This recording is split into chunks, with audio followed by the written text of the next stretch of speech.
Apakah ada berbohong yang dibolehkan dalam syariat? Itu pertanyaannya, dan contohnya seperti apa aja Ustaz, berbohong yang diperbolehkan ini Ustaz? Ya, baik, Masya Allah.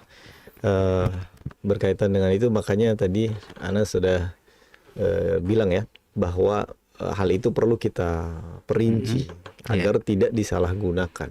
Nah, yang pertama tadi juga kita sudah sebutkan bahwa sebenarnya para ulama sepakat bahwa dusta ini adalah hukumnya haram dan tidak bisa merubah hukum tersebut.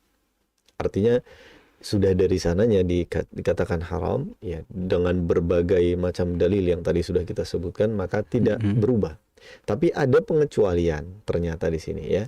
Dan pengecualian itu bukan kesimpulan dari ulama, bukan, tapi Rasulullah sendiri yang menyebutkannya ya dengan sabda beliau sallallahu alaihi wasallam. Berawal dari sebuah kisah atau sebuah percakapan antara Rasul sallallahu alaihi wasallam dengan sahabatnya. Sahabatnya itu datang saat itu kepada Rasul, beliau bertanya, "Wahai Rasulullah, apakah saya boleh berbohong kepada istri saya?" katanya. Kemudian Rasulullah menjawab, "Oh tidak, tidak boleh. Jauhilah kebohongan tersebut." Nah, pertama dari potongan hadis ini, tentu para ulama kemudian menyimpulkan hukum dasarnya memang tidak boleh. Tapi kemudian sahabat yang bertanya tadi melanjutkan, "Tapi Rasulullah, saya menyebutkan ini atau berbohong ini dengan maksud membahagiakan ya, atau menyenangkan atau menghibur istri saya." Kemudian Rasulullah menjawab dengan jawaban berbeda. Ya, la a'udduhu kadziban, kata beliau sallallahu alaihi wasallam. Beliau menjawab dengan hukum yang berbeda. Kalau itu maka tidak dihitung sebagai sebuah kedustaan. Ya. Ar-rajulu, nah di sini kemudian disebutkan oleh Rasul sallallahu alaihi wasallam secara lengkap.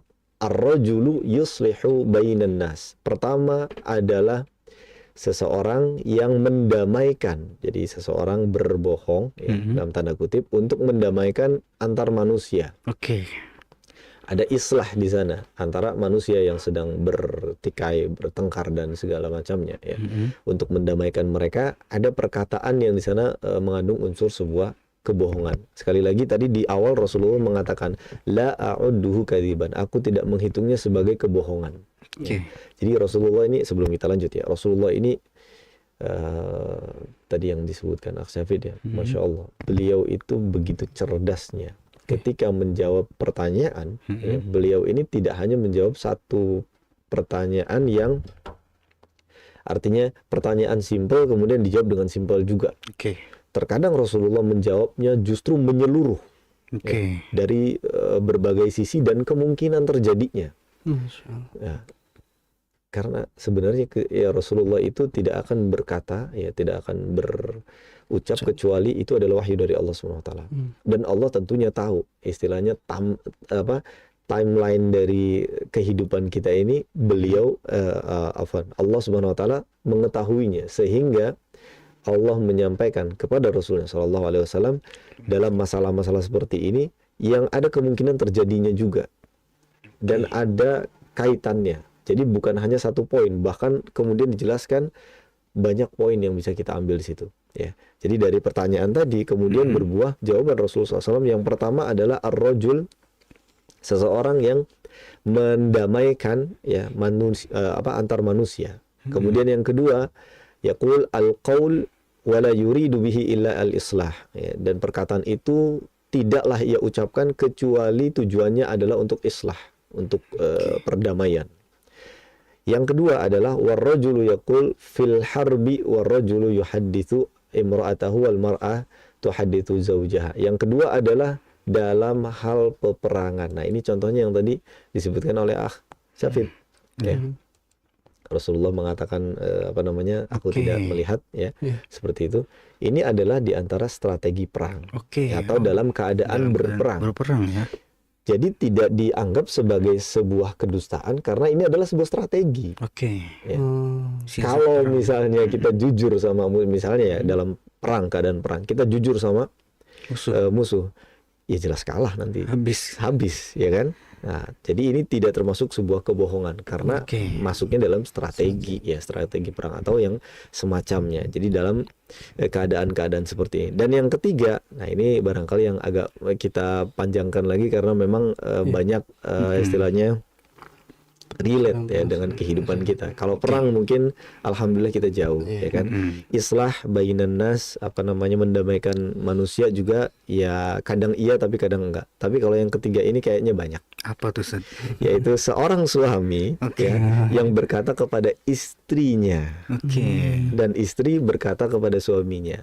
Ya, baru Rasulullah menjawab jawaban soal dari sahabat tadi.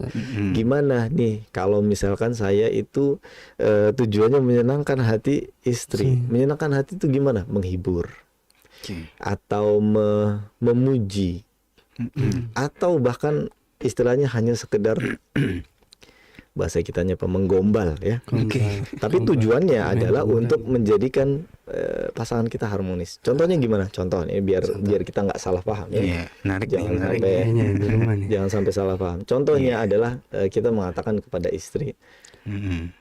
engkau adalah wanita tercantik di dunia. Oke. Apakah benar dia wanita tercantik sedunia? Wallahu a'lam. Nah, belum tentu. Bahkan mungkin bisa dikatakan enggak. Enggak Gitu. ya. Karena ada yang lebih cantik lagi. Iya. Kalau dilihat Iya. dari perkataannya, Jujur atau apa? mungkin itu berbohong. Tapi ini adalah tujuannya untuk tadi apa namanya, menggembirakan. Oke. Ya kalau bahasa kita menggombal, itu kan untuk Gombal, ya. menggembirakan istri, ya menyenangkan hati. Itu tidak mengapa diucapkan. Oke. Seperti sebagaimana ya, pertanyaan dari sahabat tadi juga, aku menghiburnya, orang lagi sedih misalnya, Mm-mm. ya, lagi kemudian ia menghiburnya dengan perkataan yang di sana ada unsur yang barangkali tidak 100% benar ya, maka itu diperbolehkan ya oleh Rasul Shallallahu Alaihi Wasallam. Beliau mengatakan la a'udduhu kadziban, aku tidak menghitungnya sebagai sebuah kedustaan. Oke.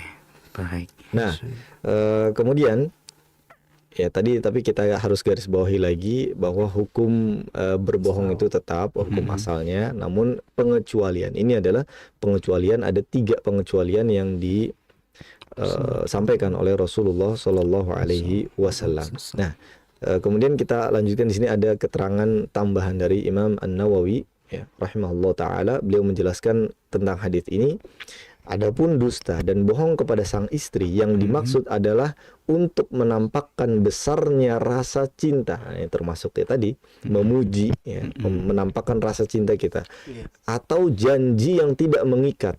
Nah ini Imam An-Nawawi memperinci agar kita lebih mudah memahaminya.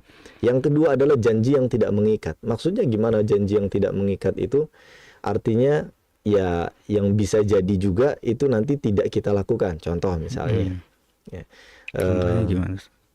maaf ya, aku tidak bisa membelikan tas mahal itu Oke. untukmu wahai istri gitu. Tapi kapan-kapan insya Allah. Mm-mm. Ini kan janji sebenarnya. Kapan-kapan itu kan berarti suatu saat nanti akan dibelikan. Tapi tidak mengikat. Karena di situ kapan-kapan ya bisa kapan. Dan insya Allah ya, kalau Allah memberikan rizkinya. Tapi kalau tidak, karena ini adalah termasuk untuk mengangkat kesedihan atau menghibur seorang istri, maka ini diperbolehkan. Oke.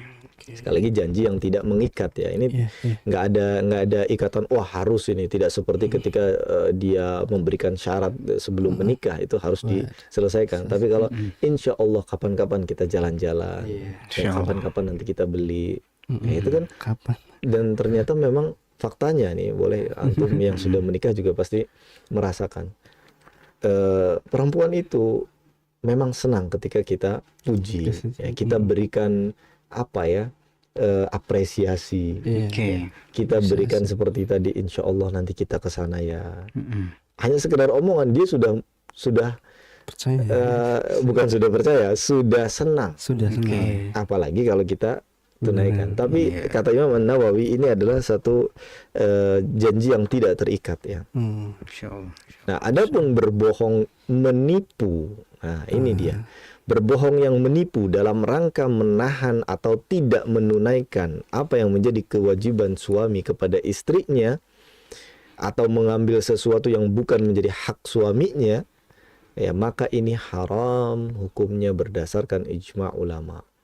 Jadi kalau mengandung kezaliman, ya, apapun itu hak istri ya, atau kewajiban suami dan istri, maka ini tidak diperbolehkan. Jadi yang boleh itu yang tidak terkait dengan hak dan kewajiban yang harus ditepati. Ya, makanya di sana diperinci oleh Imam An-Nawawi adalah janji yang tidak mengikat. Ya. Atau yang kedua tadi adalah untuk menampakkan betapa besarnya cinta kita kepada istri, maka itu diperbolehkan insyaallah taala ya berdasarkan hadis tadi Rasul sallallahu alaihi wasallam dan juga penjelasan dari para ulama ya. Jadi itu ya ada 3 hal ya yang diperbolehkan, namun sekali lagi tidak merubah hukum aslinya ya. Jadi ini adalah untuk kemaslahatan yang lebih besar daripada berbohong itu sendiri.